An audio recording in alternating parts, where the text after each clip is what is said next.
I recently posted an episode in which I talked about which 3 films I got for Christmas. One of those films was a low-budget 1950s science fiction film that I had never seen, but loyal, the Kazdoy Closet viewer, Fandroid, that's his code name, commented that even though he loves these type of films, this one was not one of his favorites. So therefore, I shot this film to the top of the list, and that brings us to today's episode. This is the Kazdoy Closet. I'm Kazdoy. This is not my closet full of all the stuff that I love. We still have construction going on in the Kazdoy water closet, so a little too noisy in there. So we're shooting al fresco once again. So today, was Frandroid right? Or is there something to love about those horny floating brains from outer space? Let's check it out. Today's film is The Brain from Planet Arous from 1957, a brisk 70 minutes long, beautiful black and white. And this one is about these 2 nuclear scientists who are stationed in the California desert somewhere, and they start picking up signs of radiation from nearby Mystery Mountain. They go out to explore. I guess they're not concerned about the radiation, of course.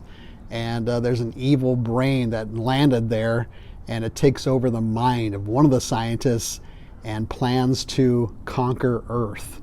John Agar plays Steve, one of the main scientists in this film, and he was in a lot of westerns and science fiction films, did a lot of television, but most notable films include Tarantula, The Mole People, Attack of the Puppet People, which I talked about in another episode, and a nice little noir called The Highway Dragnet. And he was once married to Shirley Temple. I had no idea about that. But there's a couple of scenes here where he does that stereotypical maniacal laugh that starts real quiet and gets real loud. He starts off with ha ha ha, ha ha ha. He does that a couple of times, and that's pretty laughable, you might say. The director was Nathan Duran, who has a background as a director and an art director in several notable films, and did a lot of TV, of course. He was involved with Seventh Voyage of Sinbad, good film, Harvey, the James Stewart film, and How Green Was My Valley, the John Ford film, which won Best Picture that year. Surprisingly, the makeup was done by Jack Pierce, the legendary makeup artist behind the original Frankenstein and Wolfman and Dracula makeup. I don't know what he did here, because there's not a whole lot of makeup going on in this low-budget film, but he's a legendary, iconic hero to all the makeup men in the business, and he worked on this one. So we're talking low-budget, B-movie territory, drive-in fodder, you might say. So there's a lot of wooden acting, a lot of bad dialogue, badly communicated. There are maybe 2 or 3 sets, along with the cave. And right away, when I watched this, I thought, I wonder if that's Bronson Cave. And sure enough, it was. If you don't know what Bronson Cave is, it's used in so many films. It's in Southern California. Most notably, you'll notice it in Invasion of the Body Snatchers, the original, near the end, where Miles and his girlfriend run to the cave. That's Bronson Cave. And it showed up in a lot of TV and science fiction films, probably westerns too. You can also expect in this low-budget film some pretty goofy special effects. I'll get into that a little bit later. And then also some 1950s concerns like radiation, the atomic bomb, and the threat from the Soviet Union. As far as the special effects go in The Brain from Planet Arous, the brain is, I think they're using double exposure, because as you can see, here's a picture from the booklet. It kind of floats around. Sometimes it's big, sometimes it's brain size. But as you can see it there, it's kind of transparent as it floats around and inhabits Steve's brain in this film. And its eyes are sort of half closed. I don't know why they did that. Are these brains sleepy? Do the brains need a nap or something? Maybe they travel too far? It's kind of a weird decision, I thought. And the funniest thing is, as soon as the brain inhabits Steve's brain, and then Steve goes to see his girlfriend, Sally, the brain takes over, and Steve becomes completely horny for Sally, and he starts, aggressively kissing her. Sally's like, whoa, what guy came over you? And then the brain talks to Steve later on saying, the human woman appeals to me. That's the kind of dialogue you're going to hear in this.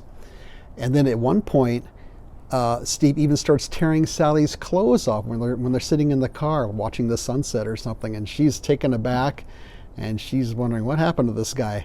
Now, some things I read said, well, this was like a typical drive-in movie, and so I figure people went to drive-ins for one of three reasons. One was if you brought your whole family, it was kind of a cheap way to take the whole family out for a movie and not bother anybody else.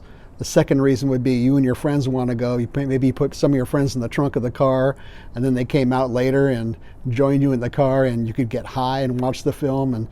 And then probably the third reason to go to a drive-in would be take your girlfriend or your boyfriend and, have a little privacy to yourself, which if you're a teenager, privacy is a difficult thing to come by. So if that's the case, maybe that's why they put the little horny element and the clothes tearing off in this film. Who knows?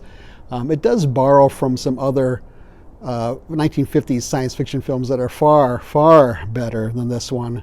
For example, the original Invasion of the Body Snatchers, one of my favorite sci-fi films, because Sally complains to her father that Steve is different.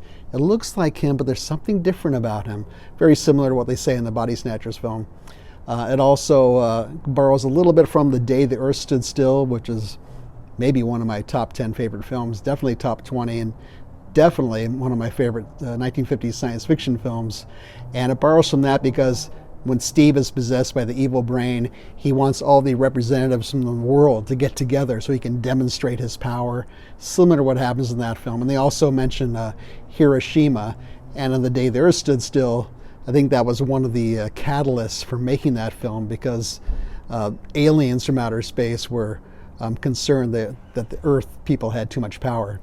As far as the special effects go, you don't see this at all with the rays shooting out of his eyeballs, but you do see, I think John Agar is probably wearing silver contact lenses or something, and when he tries to destroy something, he looks like that. It's kind of cool. It's a real close-up of his face, and it gets kind of blurry, and then it looks like he has silver contact lenses on, and you see that a couple of times in the film. Now, as far as the other effects go, you do see the brain in physical form near the end, and it's kind of floating around like that. It's a practical effect floating around in Steve's office, kind of like a piñata in a way, but I think it comes off okay. I didn't laugh at it. I thought it was fine.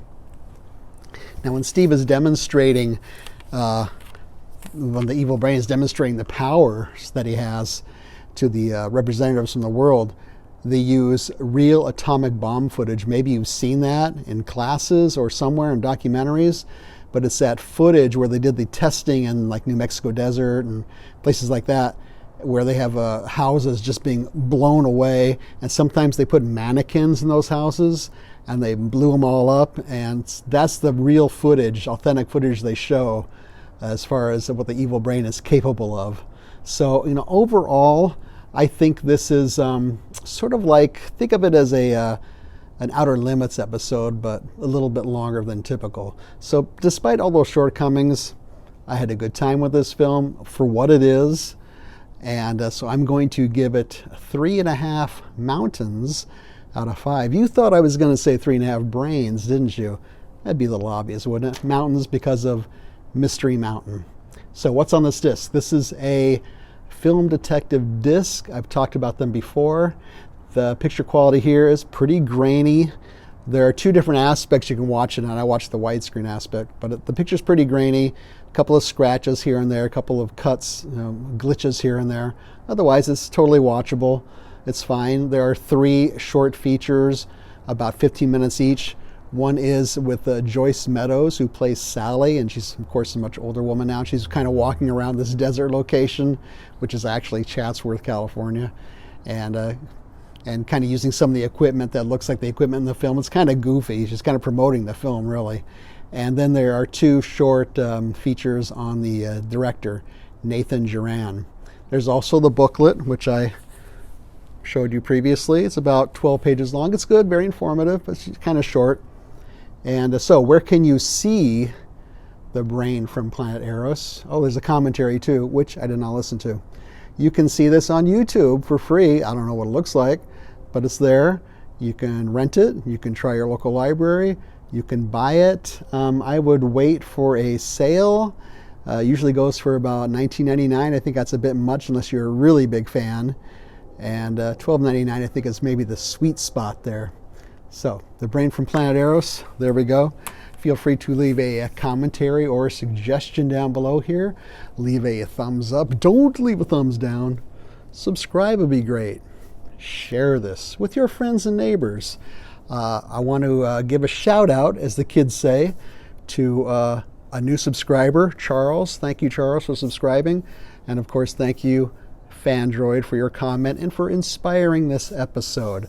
I keep forgetting to mention, if you have the Letterboxd app, you can find the Kazdoy Closet on there.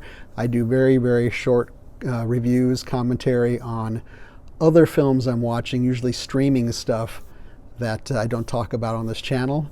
I'm really tempted to do a top 3 or top 4, top 5 of my best and worst of 2022, but I don't know. The films I really did not like are the films that critics and audiences seem to love. So I don't want to invite all kinds of hateful comments. So I don't know. Leave a comment if you actually want to see something like that. Otherwise, thank you so much for watching, and see you next time.